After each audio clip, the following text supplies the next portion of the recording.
My fiancée was meeting her ex at bars.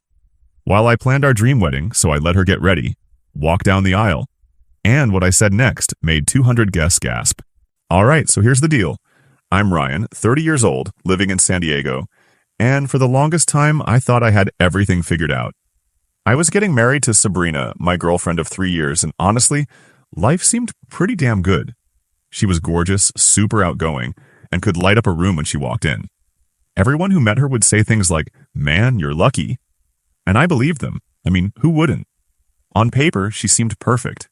We planned this big wedding, like I'm talking all out. Beachfront venue, fancy catering, a live band. You name it, we had it. It wasn't cheap, but I thought it was worth it. You only get married once, right? Well, at least that's what I thought at the time. But about a week before the wedding, Sabrina started acting different. At first, I brushed it off. Weddings are stressful, you know? Between the guest lists, the decorations, the seating charts. Yeah, it's a lot. But her behavior wasn't just stress, it was something else.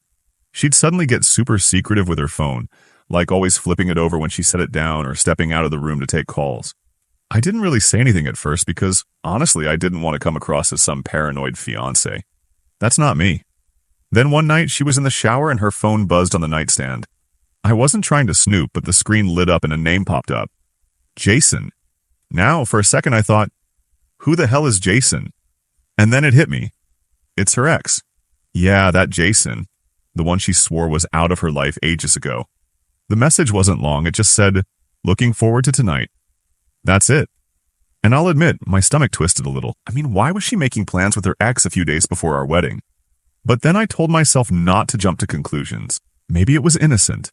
Maybe she was helping him out with something. Sabrina's always been the type to help people, so I decided to just ask her. Later that night, when she was out of the shower and we were getting ready for bed, I said, "Hey, so Jason texted you earlier. What's that about?" She didn't even blink. "Oh, Jason? Yeah, he's just going through some stuff. I've been checking in on him. It's no big deal." She said it so casually, like it was the most normal thing in the world. And maybe it was, but something about the way she said it didn't sit right with me. I didn't push, though. I figured I'd let it go for now. But after that, things started adding up. She'd tell me she was going to meet her maid of honor to go over wedding details, but wouldn't give me much info. She'd get super defensive if I asked too many questions, saying I was stressing her out or making things harder than they needed to be. And I'll admit, I started to wonder if I was overthinking things. Like, was I being that guy, the one who turns every little thing into a big deal? I didn't want to be that guy. Still, the phone thing kept bothering me. It wasn't just Jason. She'd get a ton of texts, and every time she'd immediately hide her phone or act like she didn't hear it. One time I even joked, "What, you got a secret admirer or something?" She just laughed it off, but the way she avoided eye contact, yeah, that stuck with me. Then came the night that really kicked things up a notch. Sabrina told me she was meeting her maid of honor Grace at a cafe to finalize some wedding stuff. It sounded normal enough, and I didn't think twice about it. I stayed home, watched some TV, and was just about to crash when my best man Eric called. "Yo, Ryan, are you busy?" he asked, sounding kind of hesitant. "No, what's up?" I replied, a little confused. He paused for a second. "Look, man, I don't know if I should say anything, but I'm at Shoreline Bar right now, and I just saw Sabrina here." "Okay," I said, not really understanding the problem. "She's not with Grace," Eric said slowly. "She's with some guy, and I'm pretty sure it's Jason." That caught my attention. Jason? Like her ex Jason? Yeah, man, they're sitting in a booth in the corner. It doesn't look like they're talking about centerpieces, if you know what I mean. For a moment, I didn't even know what to say. Sabrina was out with her ex at a bar when she told me she was meeting her friend. What the hell was going on? Eric must have sensed my silence because he added, "I'm sorry, dude. I thought you should know. I can send you a picture if you want." I told him to send it, and when it came through, my heart dropped. There she was, sitting way too close to Jason, her hand on his arm, laughing like they didn't have a care in the world. I thanked Eric and hung up. After Eric's call, I couldn't get the image of that photo out of my head. Sabrina and Jason, sitting in that booth, way too close, way too comfortable. She wasn't just meeting up with an old friend, it looked intimate and we both knew it. I stayed up half the night trying to figure out what the hell to do. Part of me wanted to storm down to the bar right then, but I knew that wasn't the move. I needed to see this for what it was and not let my emotions take over. The next day, Sabrina acted like nothing had happened. She was cheerful, humming some song while making coffee in the kitchen, like she wasn't out cozying up to her ex the night before. "Morning, babe," she said with that same bright smile that used to make me melt. Now it just made me question everything. I played along. "Morning, how was your meeting with Grace?" She didn't even hesitate. "Oh, it was great. We went over some last-minute stuff for the seating chart. She's such a lifesaver, honestly." She sipped her coffee and started scrolling on her phone like it was just another day. It hit me then. She was a damn good liar. The way she spoke, the way she moved, it was all so natural, so confident.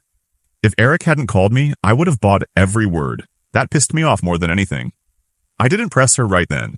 I wanted to see how far she'd take the lie. So I asked, "Did you guys stay at the cafe the whole time?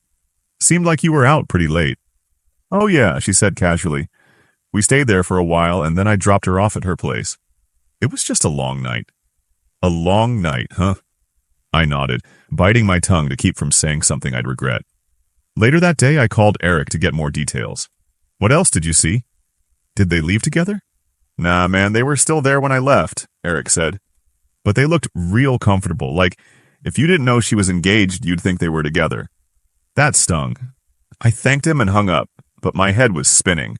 I couldn't just let this slide, but I also didn't want to jump the gun. That evening, Sabrina told me she was going out again. Another wedding errand with Grace. This time, I wasn't letting it go. "Cool," I said, trying to sound nonchalant. "Where are you guys meeting?" "Just at her place," she said quickly, grabbing her purse. Something about the way she answered made me pause. "All right, say hi to her for me." She gave me a quick peck on the cheek and walked out the door. As soon as she was gone, I grabbed my keys and called Eric. "I'm going to Shoreline," I told him. "Dude, are you sure? What if she's not even there this time?" "I have to know," I said. I parked a block away from the bar and walked in, trying to keep my cool. The place was crowded, the usual mix of college kids and locals. It took me a minute to spot her, but there she was, back in the same corner booth with Jason. They looked even more comfortable this time. She was leaning toward him, laughing at something he said, her hand resting on his. My stomach turned. This wasn't just some innocent conversation. I didn't confront her right then and there. They were in their own little bubble, completely oblivious to the world around them. It was like I didn't even exist. At one point, Jason leaned in close, whispering something in her ear that made her laugh and lightly shove his shoulder. I clenched my fists under the counter, trying to keep myself in check. I stayed for about 20 minutes before I couldn't take it anymore. I left without saying anything, drove home, and sat in my car for what felt like hours. I didn't know what the hell I was supposed to do. We were getting married in a few days. How do you even begin to deal with something like this? By the time Sabrina came home, I'd calmed down enough to play it cool. She walked in all smiles and said, "Hey, Grace says hi, by the way." I nodded, barely looking up from my phone. "Oh, cool. Did you guys get everything figured out?" "Yep," she said, kicking off her shoes. "Just a few more things to finalize and we're good to go." I couldn't believe how easily she lied. She didn't miss a beat. That night, I barely slept again. I kept replaying what I'd seen at the bar, trying to make sense of it. How long had she been cheating on me? The next morning, I decided I couldn't keep this to myself anymore. I called Eric and told him everything. "Dude, you've got to talk to her," he said. "Can't just let this go. If she's doing this now, what's going to happen after you're married?" He was right, but I wasn't ready to confront her yet. I needed more information, more proof. So I decided to wait and see what she'd do next. Over the next few days, Sabrina kept up the act. She'd smile, laugh, and talk about the wedding like nothing was wrong. But every time her phone buzzed, I felt my blood boil. I knew Jason was still in the picture, and I knew she wasn't being honest with me. By the time the rehearsal dinner rolled around, I was barely holding it together. Sabrina's family was all smiles, talking about how excited they were for the big day. My family, on the other hand, could tell something was off. My mom pulled me aside at one point and asked, "Are you okay? You seem distracted." "I'm fine," I lied. But I wasn't fine. I was furious, and I knew I couldn't let this go on any longer. Alright, so by this point, I was done sitting around and letting Sabrina play me. I was tired of the fake smiles, the lies, and her acting like everything was fine when I knew it wasn't. And I'm not an idiot. I could see exactly what was happening. But now it was time for her to see that I wasn't someone she could keep stringing along. The morning after the rehearsal dinner, I woke up feeling like today was the day I'd finally say something. I couldn't keep this bottled up anymore. She was still in bed when I got up, scrolling on her phone like she didn't have a care in the world. I stared at her for a moment, wondering if she even felt guilty for sneaking around with her ex. Did she think I wouldn't find out? Or did she just think I'd forgive her no matter what? Either way, she was about to find out she was dead wrong. "Hey," I said, my voice steady. "We need to talk." She looked up, slightly confused but not alarmed. "Sure, what's up?" I sat down across from her, keeping my eyes locked on hers. "Where were you the other night? And don't tell me you were with Grace, because we both know that's not true." Her face froze for a split second before she forced a smile. "What do you mean?" "I told you I was with Grace working on wedding stuff." I leaned forward, resting my elbows on my knees. "Cut the crap, Sabrina. Eric saw you with Jason." Her jaw dropped slightly and I could see the panic start to creep into her expression. "Wait, what? That's not true. Eric must have been mistaken." "Don't lie to me," I said firmly. "He wasn't mistaken. He even sent me a photo. You were sitting in a booth with Jason, laughing, touching his arm. So tell me, what the hell is going on?" She sat there for a moment, completely silent, as if she was trying to come up with some kind of excuse. Finally, she sighed and said, "Okay, fine. Yes, I saw Jason, but it's not what you think." "Not what I think," I repeated, raising an eyebrow. "You've been sneaking around with your ex, lying to me about where you've been, and spending time at a bar with him instead of working on wedding plans. So tell me, Sabrina, what exactly is it?" She started to tear up, which I knew was her go-to move whenever she got caught doing something wrong. "Ryan, it's not like that," she said, her voice shaking. "Jason reached out to me a while ago. He's been going through a lot, and he just needed someone to talk to. I didn't want to tell you because I knew you'd overreact." "Overreact?" I said, my voice rising. "You're meeting up with your ex days before our wedding and lying to me about it, and you think I'm overreacting?" Her tears started to flow now, and she reached out to grab my hand. "Please, Ryan, you have to believe me. I love you. I don't have feelings for Jason. I was just trying to help him." I pulled my hand away, shaking my head. "You don't lie to someone you love, Sabrina, and you sure as hell don't sneak around with your ex behind their back. Do you even hear yourself right now?" She started to panic, realizing I wasn't buying her story. "Ryan, please, it was a mistake, okay? I shouldn't have seen him, but it didn't mean anything. I swear." I stood up, unable to sit there and listen to her try to spin this anymore. "You don't accidentally meet up with someone multiple times, Sabrina. This wasn't a mistake. This was a choice. And honestly, it's pretty damn clear where your priorities are." She jumped up too, trying to block me from leaving the room. "Wait, please don't walk away. We can fix this. I'll stop talking to him. I'll block his number. Just don't give up on us." I paused, staring at her for a moment. Part of me wanted to believe her, to think that maybe this was just some stupid mistake she'd made in a moment of weakness. But the other part of me, the part that had been watching her lie straight to my face for weeks, knew better. "How long has this been going on?" I asked, my voice quieter now. She hesitated, which told me everything I needed to know. "A couple of weeks," she finally admitted.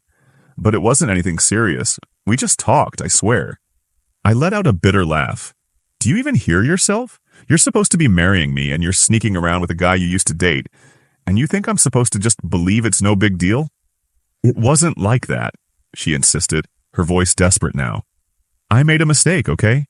But it's you I want to be with. Please don't let this ruin everything." I shook my head, stepping past her and heading for the door. "Sabrina, you already ruined everything. I don't even know who you are anymore." I walked out, slamming the door behind me, and got in my car. I didn't know where I was going, but I needed to get out of there and clear my head. When I finally pulled over, I called Eric and told him what happened. "Dude, she admitted to it," I said, my voice shaking with anger. "She's been seeing Jason for weeks." "Ryan, I'm so sorry, man," Eric said. "What are you going to do?" I took a deep breath, trying to calm myself down. "I don't know yet, but I can't just let this slide. There's no way I'm marrying her now." Eric was quiet for a moment before he said, "Look, whatever you decide, just know I've got your back. You don't deserve this, man." Hearing that meant a lot, but it didn't make the situation any easier. I knew I had some tough decisions to make, and I knew the fallout from this was going to be messy. But one thing was clear.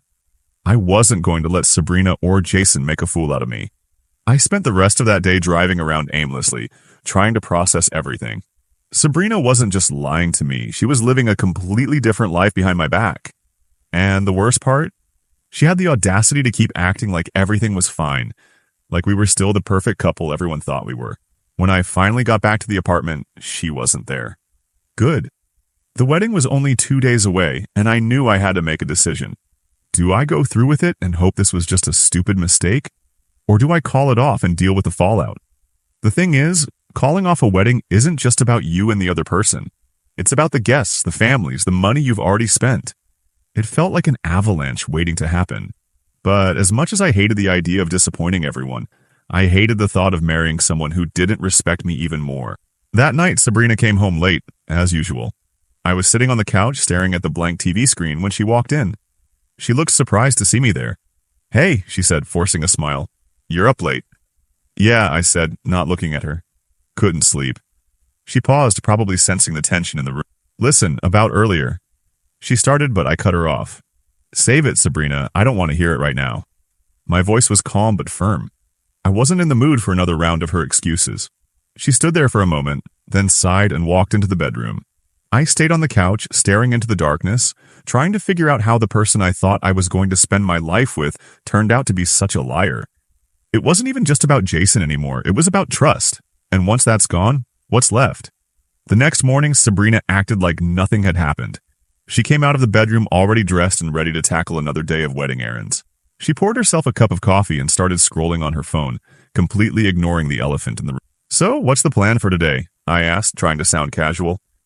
I wanted to see if she'd even bother to tell me the truth. She looked up, startled. Just some last-minute stuff with Grace. We're going to pick up the centerpieces and make sure the venue is set up the way we want it." I nodded, playing along. "Sounds important? Need any help?" She laughed nervously. No, we've got it covered. You just relax and get ready for the big day." She gave me a quick peck on the cheek before grabbing her bag and heading out the door. The second she was gone, I felt a mix of anger and relief. Anger because she was still lying to my face, and relief because I didn't have to deal with her for a few hours. Eric called me around noon. "Man, what's your plan?" I paused, staring out the window. "I don't know yet, but I'm not going to let her get away with this. She thinks she can just walk all over me and I'll still marry her? She's in for a rude awakening." Eric laughed. "Now that sounds like the Ryan I know. Just let me know if you need backup." After we hung up, I spent the rest of the day thinking about how to handle this. I wanted to confront her in front of everyone at the wedding, to expose her lies and make her feel the humiliation she deserved. This wasn't just about her, it was about me taking control of my life and refusing to settle for less than I deserved. When Sabrina came home that evening, she was all smiles again. "Everything's coming together perfectly," she said, dropping her bag on the counter. "I think this is going to be the best day of our lives." I forced a smile, trying to hide my frustration. "That's great. I'm glad everything's working out." She came over and wrapped her arms around me, resting her head on my chest. "I love you, Ryan. I know things have been stressful lately, but I just want you to know how much I appreciate you." Her words felt hollow, like she was trying to convince herself as much as she was trying to convince me. I didn't say anything, just stood there until she let go and went to take a shower. As I sat there, I realized something. I didn't love her anymore. Or maybe I did, but not in the way I used to. The trust was gone, and without that, what was left? Pretty face and a lot of broken promises? That wasn't enough for me. The night before the wedding, Sabrina was in the bedroom, probably dreaming about walking down the aisle while I was on the couch, thinking about how I was going to handle the next day. I knew I couldn't marry her, but I also knew I needed to make my decision clear in a way she couldn't ignore. By morning, I had a strange sense of calm. I wasn't nervous or angry anymore. I was just ready. Ready to stand up for myself. Ready to put an end to this farce and ready to walk away from someone who didn't deserve me. Sabrina was buzzing with excitement as we got ready to head to the venue. "Can you believe it? In a few hours, we're going to be husband and wife," she said, beaming. I forced another smile. "Yeah, hard to believe." She didn't notice the edge in my voice, too wrapped up in her own little world. But that was fine. She'd notice soon enough. I played along, answering questions when I needed to, nodding at her dad when he gave me his "don't screw this up" look, and shaking hands with guests as they arrived. It was like I was on autopilot. Inside, I was just waiting for the right moment. When I walked into the ceremony area, the setup was breathtaking. White chairs lined up in perfect rows, flowers everywhere, and the ocean as the backdrop. It looked like something straight out of a magazine. It should have felt special, but all I could think was, how much of this money did I just waste? Guests were slowly filing in, chatting and laughing, oblivious to the disaster brewing. My groomsmen were in place, all looking sharp in their suits. Eric gave me a nod, silently asking if I was okay. I nodded back. No turning back now. Sabrina's family was all smiles, greeting everyone, talking about how excited they were for the big moment. It made me sick. Her dad even came over and patted me on the shoulder. "You ready to officially join the family, son?" I forced a smile. Absolutely, I said, though the words tasted like ash in my mouth. The music started and everyone took their seats. Sabrina's bridesmaids made their way down the aisle looking like they were in some romantic movie. I barely noticed them. I was too focused on what I was about to do. My heart wasn't racing, my hands weren't shaking. I was steady, ready. Then the music shifted to the classic wedding march and everyone stood. Sabrina appeared at the end of the aisle, her arm hooked around her dad's. She looked stunning in her white dress, but all I could see was a liar, a manipulator, someone who had no problem sneaking around with her ex while I was at home planning our future. It was like her appearance was a mask, hiding the person I now knew her to be. She slowly made her way down the aisle, smiling at guests, looking like the picture-perfect bride. But I knew better. I knew who she really was. She finally made it to the altar, standing across from me with that big, radiant smile. Her dad gave me a firm handshake and whispered, "Take good care of her." I just nodded, too focused on what was about to happen. The officiant began his opening remarks, talking about love, commitment, and the sanctity of marriage. I barely heard a word. I was waiting for my moment. He turned to me and asked the first question. "Ryan, do you take Sabrina to be your lawfully wedded wife?" I took a deep breath, looking Sabrina directly in the eye. Her smile faltered slightly as she noticed the look on my face. "I'm sorry," I said, loud enough for everyone to hear, "but I can't do this." The crowd gasped. A few people murmured, and Sabrina's smile disappeared entirely. "What? What are you doing?" she whispered, her voice trembling. I ignored her and turned to the guests. "I need to be honest with all of you," I said, my voice steady. "Sabrina hasn't been honest with me for weeks now. She's been sneaking around with her ex, Jason. She lied to me, lied to her friends, and lied to all of you." The murmurs grew louder.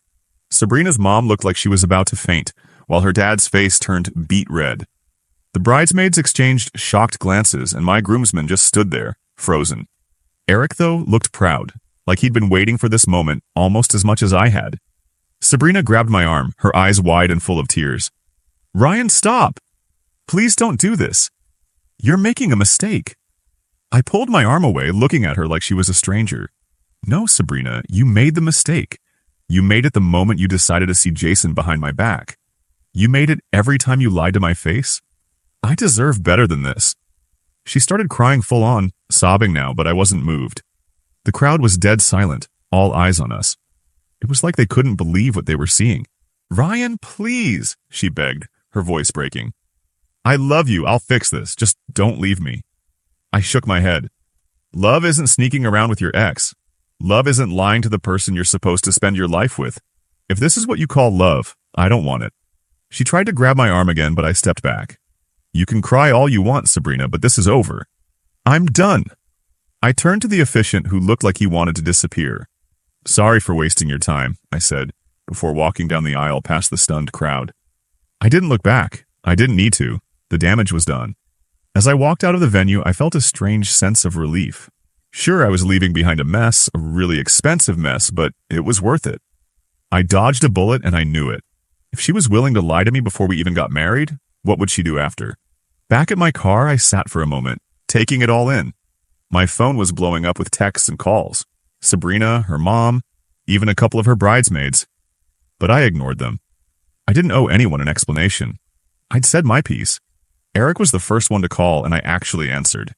"Dude, that was badass," he said, laughing. "You okay?"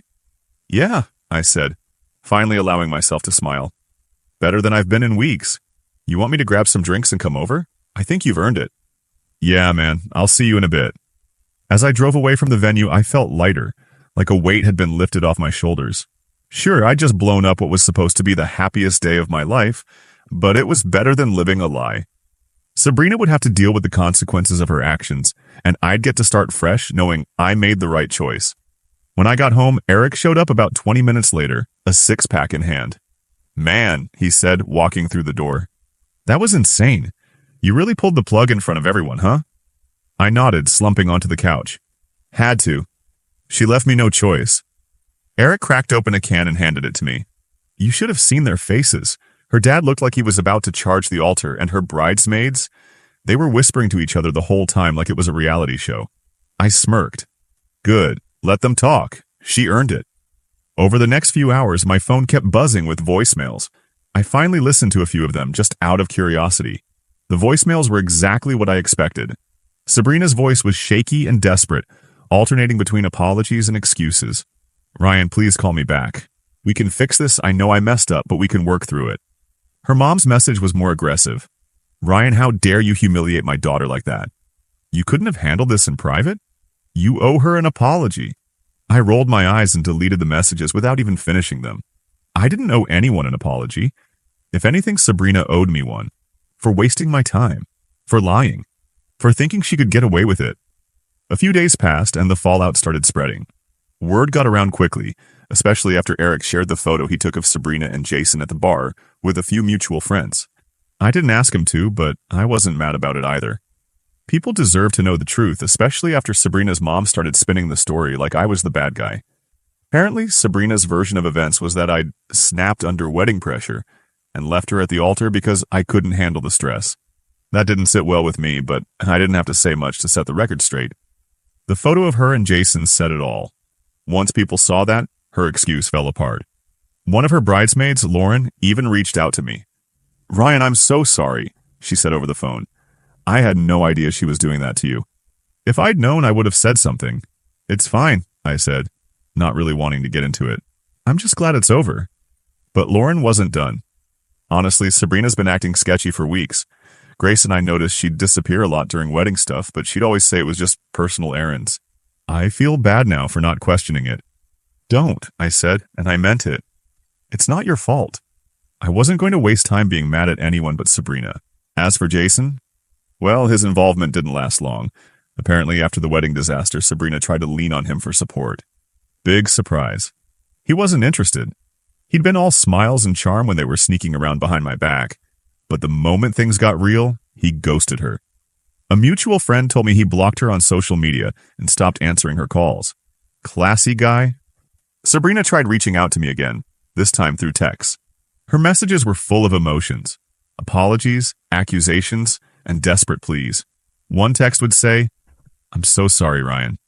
I know I messed up, but I love you and I want to make this right." The next would say, "You're being so unfair. Everyone thinks I'm a monster now because of you." I ignored every single one. What was the point? She wasn't sorry for what she did. She was sorry she got caught. Big difference. A week after the wedding, she showed up at my apartment unannounced. I wasn't surprised. It felt like something she'd do. I opened the door, and there she was, looking like a mess. Her hair was tied back in a sloppy bun, and her eyes were puffy like she'd been crying for hours. "Ryan, please," she said, her voice barely above a whisper. "Can we talk?" I leaned against the doorframe, crossing my arms. "What do you want, Sabrina?" She hesitated like she wasn't sure how to start. I just wanted to say I'm sorry. I know I hurt you. I know I screwed up, but I want to fix this." I stared at her, not saying anything. Let her squirm a little. "I'll do whatever it takes," she continued, her voice breaking. "I'll block Jason. I'll go to therapy. I'll do anything. Just give me another chance." I shook my head slowly. "Sabrina, you don't get it, do you? This isn't about blocking Jason or going to therapy. It's about trust, and you destroyed that. There's no coming back from this." She stood there silent, her tears falling harder. I felt a small pang of pity for her, but it wasn't enough to change my mind. "Go home, Sabrina," I said, stepping back into the apartment. "And don't come back." Before she could say anything else, I closed the door and locked it. As the weeks went on, Sabrina's attempts to contact me slowed down. Eventually, they stopped altogether. Word got around about what happened, and people started distancing themselves from her. Even her closest friends started to see her for who she really was. Looking back, I don't regret a thing. Walking away from Sabrina was the best decision I ever made. She showed me exactly who she was, and I believed her. If there's one thing I've learned, it's that you should never settle for less than you deserve. Life's too short for that. And Sabrina? Well, last I heard, she's still single. Jason didn't stick around, and her friends don't trust her anymore. I guess she's got plenty of time now to think about the choices she made. Me? I'm just glad I walked away. Best decision of my life.